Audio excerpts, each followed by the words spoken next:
हुकूमत की दुकान कांग्रेस में बीजेपी के लाल सिंह की वापसी हुई है। लाल सिंह बीजेपी पीडीपी कोalition में जम्मू कश्मीर में कैबिनेट मिनिस्टर थे। श्रीमान पर 8 साल की मासूम आसिफा बानो के रेप के आरोपियों को बचाने उसके सपोर्ट में रैली करने का आरोप है, मगर कांग्रेस ने उन्हें टिकट दिया है। सुनील शर्मा ये जयपुर डायलॉग के पार्टनर और डायरेक्टर हैं। जयपुर डायलॉग एंटी कांग्रेस तो है ही, extreme anti Muslim content produce करने के लिए बदनाम। कांग्रेस ने उनको भी टिकट दिया है। आपको थोड़ा और इंटरेस्टिंग फैक्ट बताता हूँ। सुनील सिंह ये उत्तर प्रदेश युवा वाहिनी के चीफ थे। एक रैली में कहते हैं कि मुस्लिम औरतों को कब्रों से निकाल करके रेप करेंगे। जरूरत इस बात की है कि उनकी मां बहन और बेटियों को कब्र से निकालो और उनकी कटाइयों के साथ बलात्कार करो।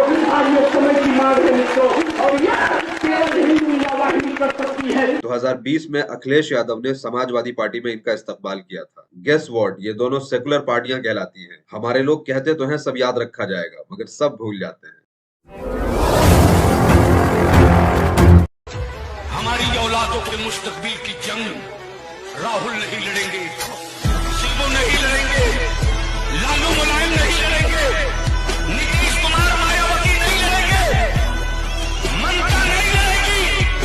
अपनी औलादों के मुस्तकबिल की जंग लड़ने के लिए आलिमों को उसी तरह खड़ा होना पड़ेगा जिस तरह जंग आजादी की जंग जीतने के लिए अल्लामा फजल हक खैराबाद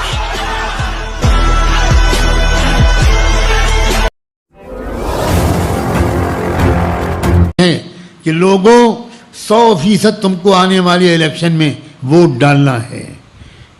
कुछ ही ने इंशाल्लाह नहीं कहा। आपका ज़ौक नहीं सही हो पा रहा है। मैं कसम खा के कहने को तैयार हूं कि अगर आपने वोट न डाला, अगर आपने अपने मोहल्ले और ख़ानदान के लोगों के वोट डलवाने की फिक्र न की, तो क़यामत के दिन आप पकड़े जाएंगे, पकड़े जाएंगे। मैं डंके की चोट पर कह रहा हूं।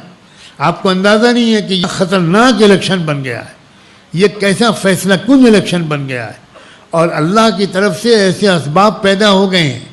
मेरे इशारों पर गौर कीजिए, ऐसे असबाब पैदा हो गए हैं, ऐसी संगीन गलतियां हुई हैं, ऐसे ऐसे राज फाश हुए हैं कि जिनके हाथ में मुल्क न जाए तो मुल्क तरक्की करेगा। उनकी कुछ ऐसी गलतियां, ऐसी हरकतें और जराइम मंजर आम पर आ गए हैं कि अब मुल्क के आम लोग जो उनको आम हालात में शायद उन्हीं को वोट देते, वो भी अब तौबा तौबा कर रहे हैं, कान पकड़ रहे हैं और तय कर दिया, ऐलान कर रहे हैं कि इनको वोट किसी कीमत पर नहीं देंगे। एक मौका अल्लाह ताला ने आपको दिया है। इस मौके पर अगर आप सुस्त बने रहे और आपने सोचा कि वोट देना दुनियावी काम है, वोट देने का दीन से कोई ताल्लुक़ नहीं, हम दीनदार लोग हैं, हम वोट नहीं देंगे, तो आप मुजरिम हैं, मुजरिम। मेरे गिरबान पकड़िएगा क़यामत के दिन, मुझे तलाश कर लीजिएगा, अल्लाह के दरबार में मेरी शिकायत दर्ज करा दीजिएगा कि इसने कैसे कहा था कि हम मुजरिम हैं। मैं इंशाल्लाह जवाब दूंगा, मैं सैकड़ों आयात की रोशनी में जवाब दूंगा। वमन यक्तुमहा फइन्नहु आसिमुन क़ल्बुह। जब गवाही मांगी जाए किसी से और उस वक्त वो गवाही न दे, अल्लाह ने कुरान में कहा है कि वो गुनहगार है। ला तक्तुमुश शहादा, गवाही को छुपाओ मत। ये वोट क्या है? ये एक गवाही है।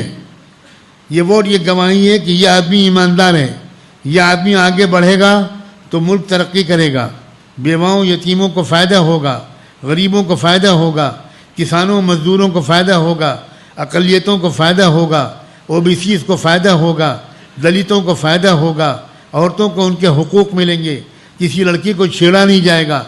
यह है मतलब वोट देने का। आप जिसको वोट दे रहे हैं